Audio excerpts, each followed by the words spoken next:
seems.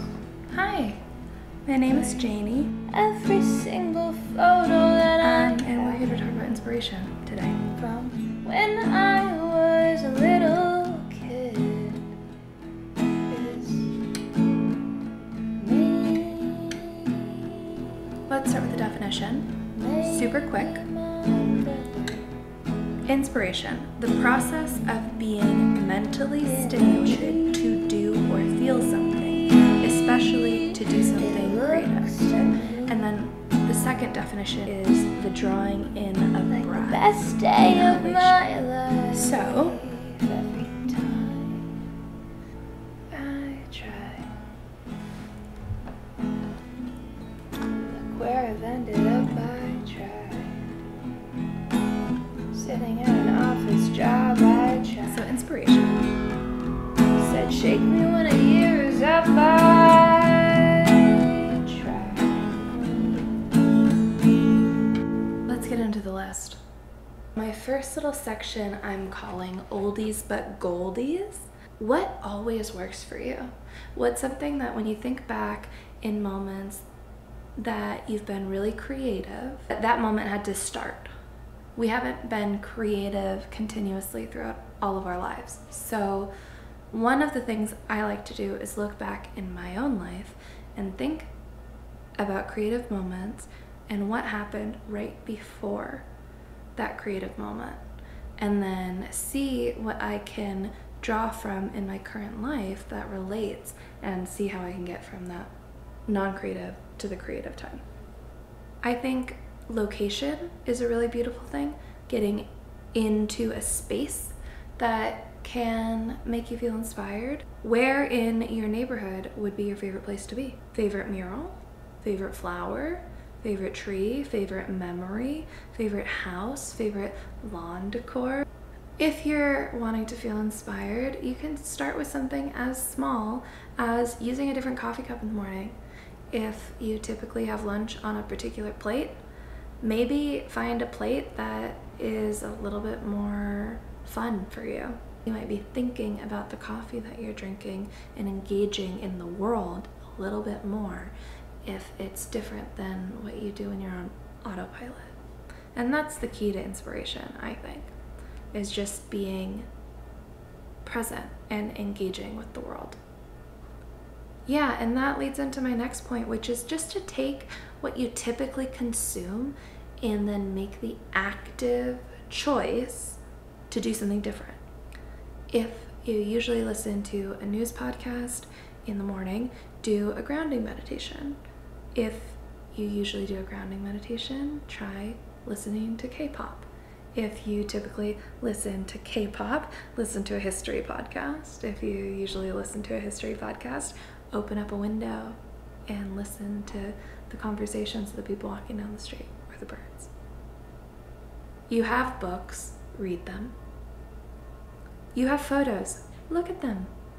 You have art, think about it. Watch a movie that is just really thoughtfully made. You know, that could be the Spider-Verse franchise. That could be Jaws. I watched a Japanese horror movie, like a whimsical horror movie. Just a movie that's weird and making choices for the sake of making the choice. And then this is one of my favorite tips. Put your body in a space, position, place in your home that is new to it or different or exciting. If you've never stood on a chair in the middle of your living room, give it a try. This one is just a really quick reset exercise. We used to do it in theater all the time. All of you theater kids out there, you know exactly what I'm about to say. 8765432. I'm not gonna demonstrate it. But you shake each arm and leg. Yeah, 8765432. 8765432. 87654. I'm shaking my leg. 8765432. And then you go 7654321. 7654321. Shake the legs. 7654321. And so on and so on, so on, till you're like 321, 321, 321, 321. 2, 1, 2, 1, 2, 1, 2, 1, 1, 1, 1, 1, and then you're kind of jumping. It's an energetic shake up. If you just got out of work and you were in back-to-back meetings and they just drained you and you feel like sluggish and you have no idea how you're supposed to pick it up and actually do something right now that you want to do. How are you even supposed to want to do something right now? I think that this shaking exercise is just a really nice way to kind of bring yourself back to yourself and your body and decide how you want to spend your time. Next, let's talk about our kid selves. One way I love to connect with my kid self is by making playlists of my life.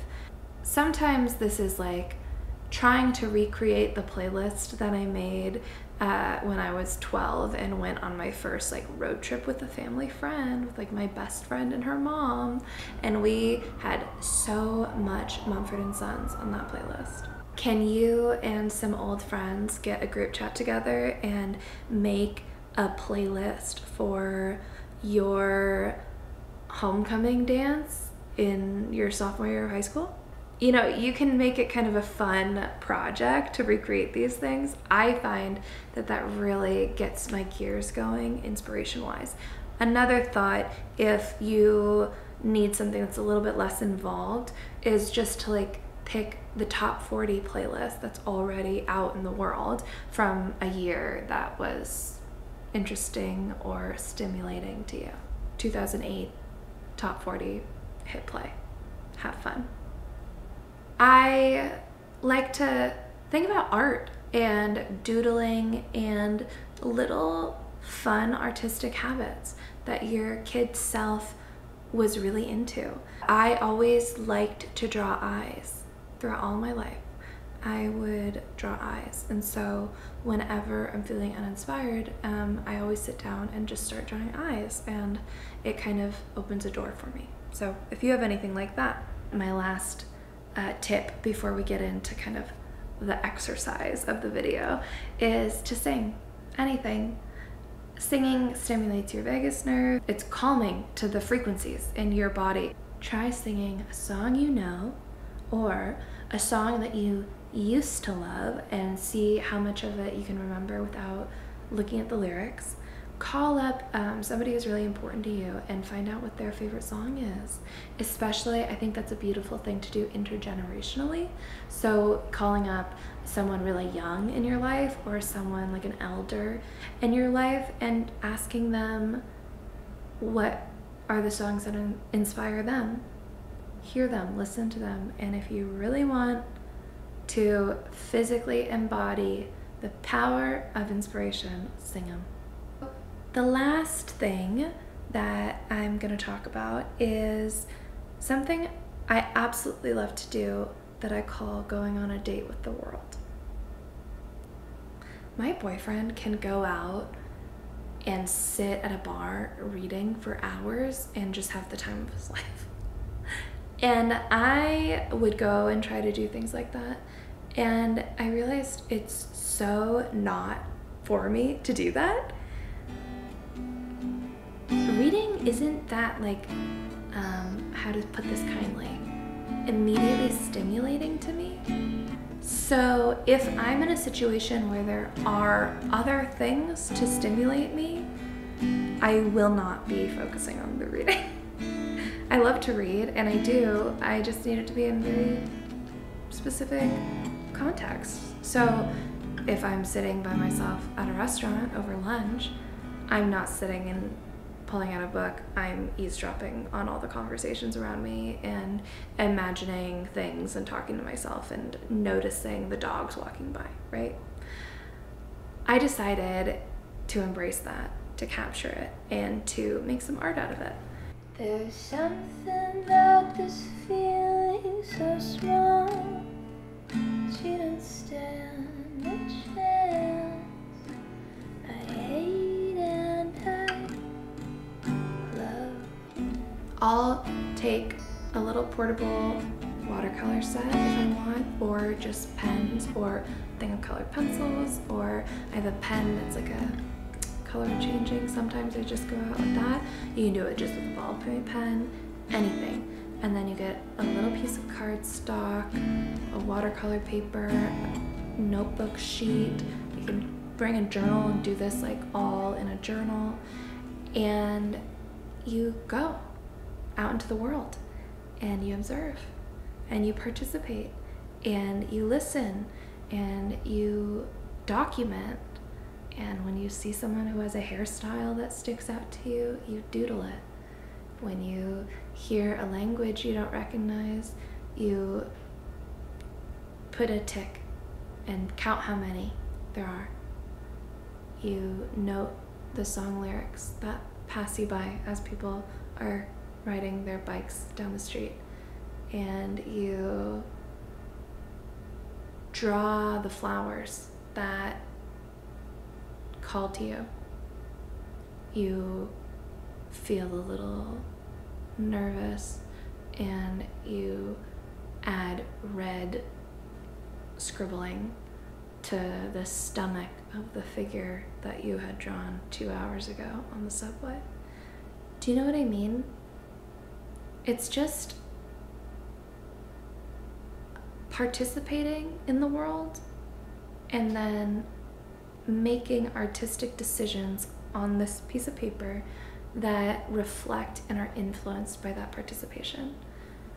I think this is an absolutely game-changing practice.